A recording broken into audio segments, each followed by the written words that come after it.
They called him a ruin in armor, a man who returned from the frontier with a limp, a haunted silence, and a reputation peeled away like old leather.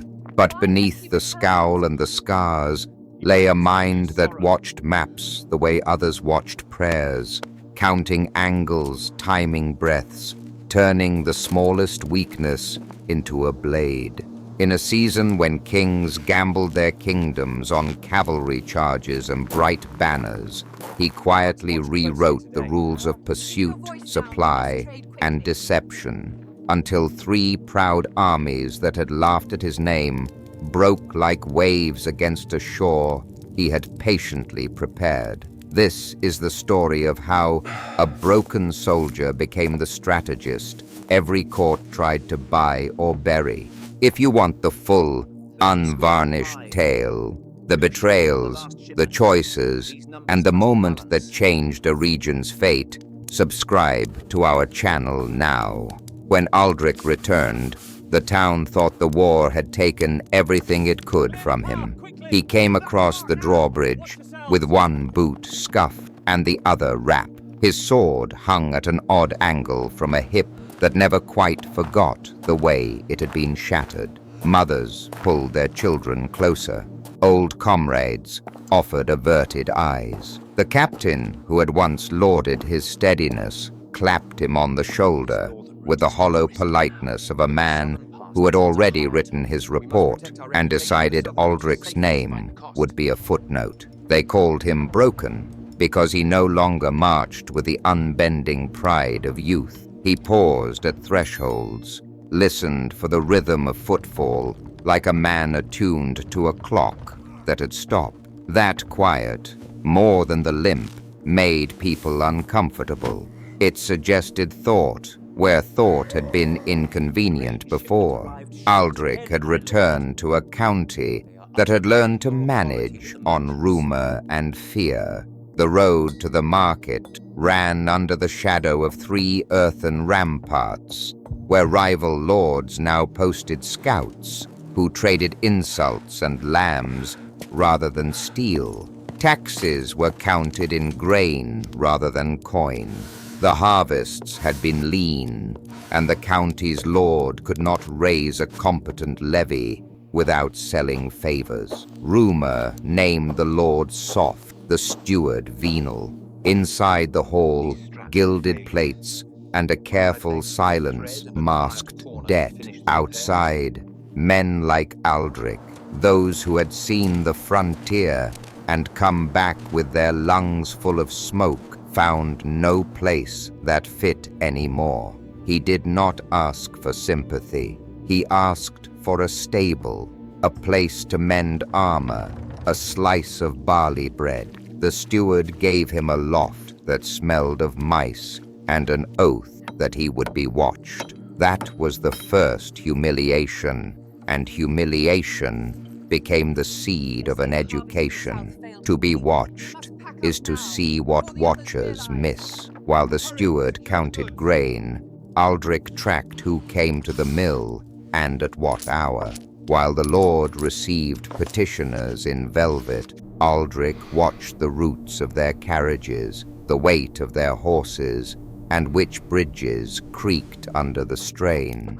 He learned in the small that a county moves as water moves, by pressure, by channels, by what it cannot cross. The old soldier found his mind turning maps into living things. He would sit by the hearth and draw the river in charcoal, marking every ford and barge support, every obstruction where ice might hold or rot might release a log like a hidden blade. He watched how peasants moved with the seasons, how merchants timed their convoys to fares and tolls, how gossip traveled faster than orders. He began to understand that you did not always beat an army by meeting it on a field where banners flew and trumpets sounded. Sometimes you beat it by denying it what it required: food, fodder, forage, the illusion of movement. His first plan was modest and nearly farcical.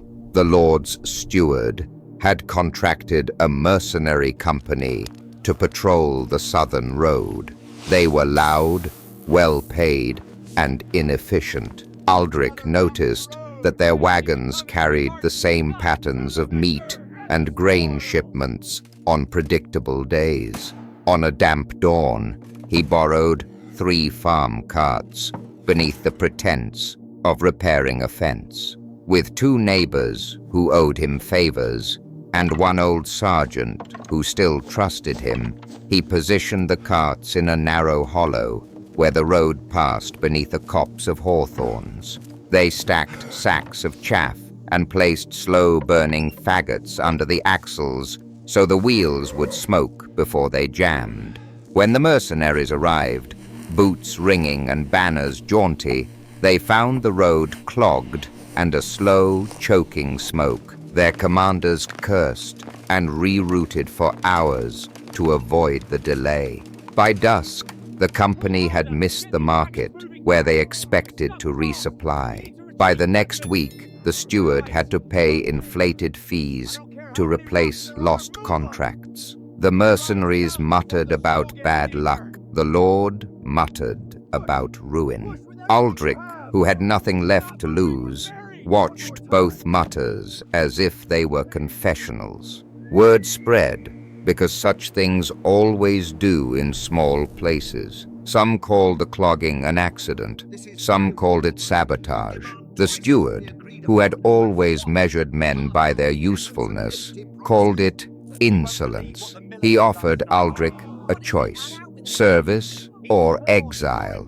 The room smelled of beeswax and old money as Aldrich measured the steward with a single, blunt glance. He chose service not out of gratitude, but because service allowed him access to the steward's lists, to the schedules of the merchant convoys, to the exact hours when the Lord's men would be absent at tournaments, and the hall would gape like an unguarded throat. In the weeks that followed, he was given a cloak that did not fit, and a post that would keep him busy enough to be tolerated.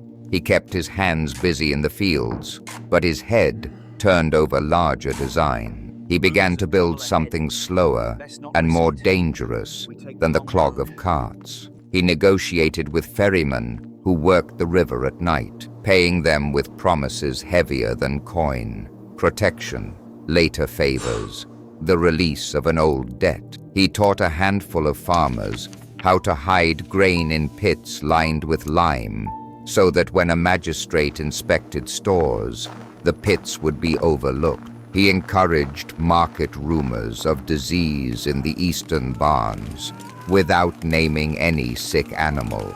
Merchants took longer routes, forfeited time and coin. He learned names of those who would betray a lord for a bushel of grain, and those who would not betray even if a child starved. He discovered that loyalty was not a single thing, but a ledger people balanced between shame and hunger. Then, in the 7th week after his return, the first true test arrived. A column of mercenaries from the Duke to the north swept through the county, reputed to be chasing bandits, but in truth, testing the soft-spoken lord's allegiance. They burned a single granary in a hamlet to teach fear. They took a few horses for sport. The lord dispatched a squire and a contingent to parley, and was dismissed with scorn. Panic spread like a stain. The Lord Steward wanted a pitched battle, drums, oaths, a show of pageantry that would restore honor. The council at the hall smelled of wine and old cloth as arguments rose. Aldrich was called to speak because he was, by then, the only man who had counted the grain pits and ferrymen and knew where the county's vulnerabilities lay. He said simply that the county could not fight what it could not feed. He recommended a stratagem of denial. Move the grain hidden in pits to places the mercenaries would not look. Dam the fords where the Duke's supply wagons must cross, and arm the millstones with men who might harry stragglers from the hedgerows. His voice was even. His limp into the room made him seem less threatening. The steward laughed, publicly, and called the plan cowardly. The Lord hesitated, torn between the need for spectacle and the prudence of survival. Aldrich left the hall with the echo of laughter in his ears and the quiet knowledge that something had already shifted. That night, under a moon half-eaten by cloud, he rode the river and found trebles of evidence that a mole favored the Duke, a ferryman's chain cut on a certain night, a breadcrumb trail of letters in a stableman's satchel. He thought he had measured all threats. He had not measured the extent to which a single small betrayal could turn a defensive plan into a trap. By dawn, as carts rolled and men stood ready, Aldrich realized the true twist of his life. The map he had drawn in charcoal bore another hand's ink. Someone had read his lines and begun to redraw them against him. Aldrich's plan moved like a quiet sickness through the county, slow, invisible, and perfectly timed.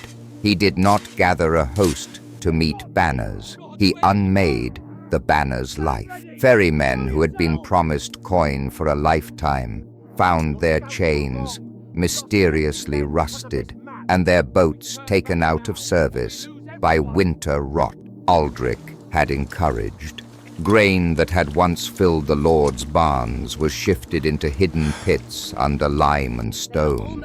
Merchants who came to collect tolls found empty granaries or goods already diverted down byways Aldrich had reopened.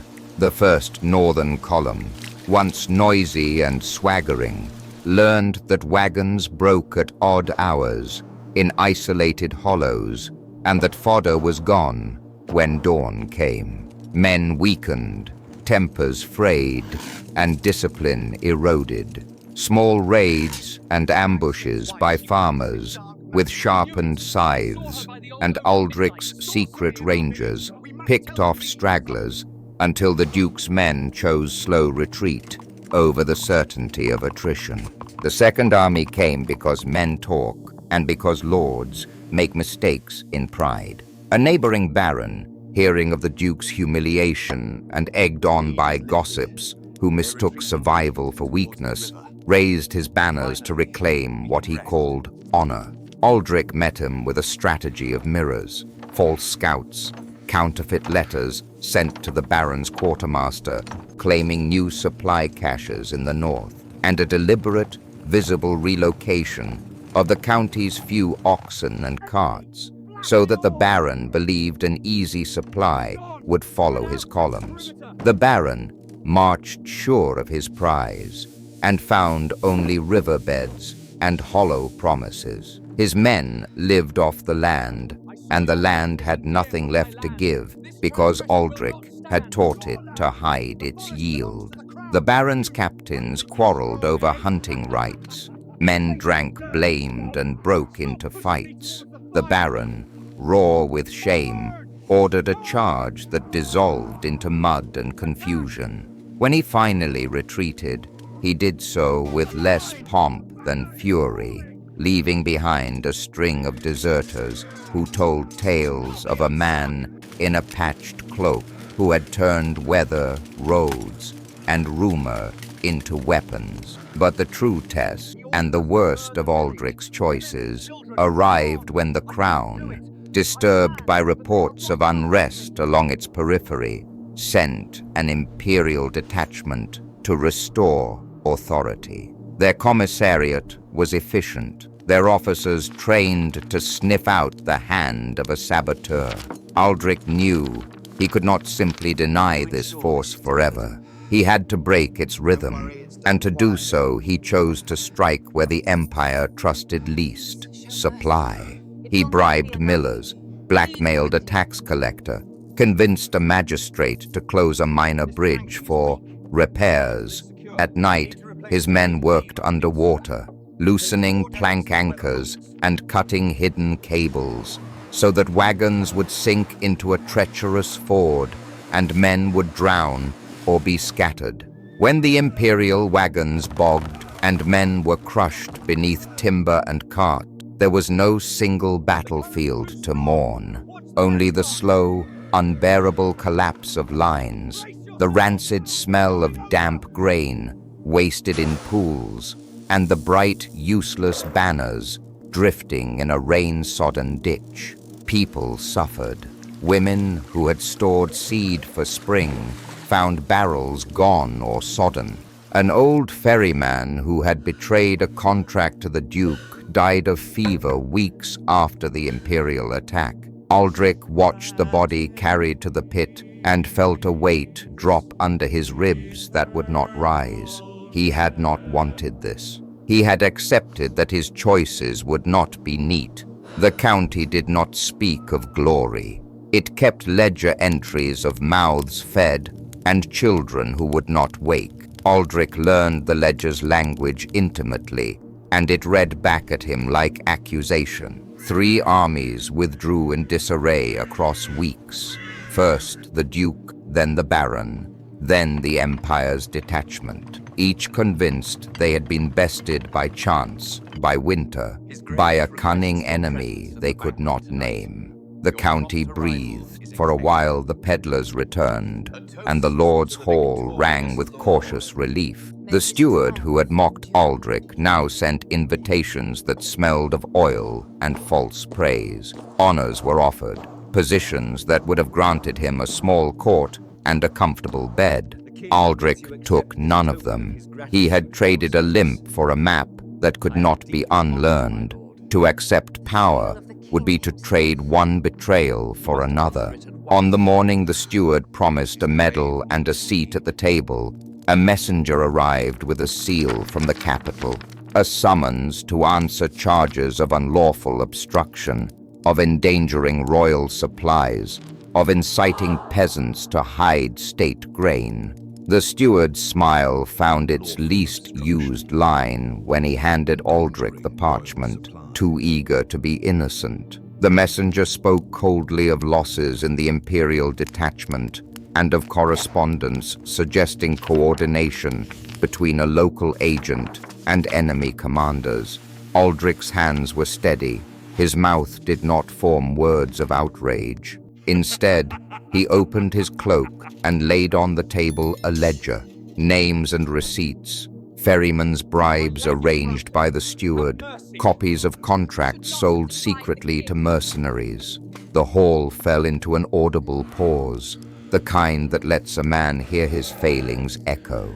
Then the steward laughed, a short, sharp sound, and said that paper could be forged. Immediately, armored men at his back moved with a practiced brutality. Aldrich had expected court intrigue, even execution. He had not expected the steward's immediate choice of scapegoat. As men seized him, dragging him toward the stable where a cart waited to take him to the capital, Aldrich's eyes fell on a child watching from a window, fingers clenched around a rag doll. In that split second, he knew the truth he had been denying. Strategy wins battles, but it cannot cleanse the hands that soil it. He had destroyed 3 armies, and in doing so, he had also made himself a lever, useful to those who would bend the county to their profit. As they bound his wrists, Aldrich returned the steward's ledger to the table and tapped it with a quiet finger.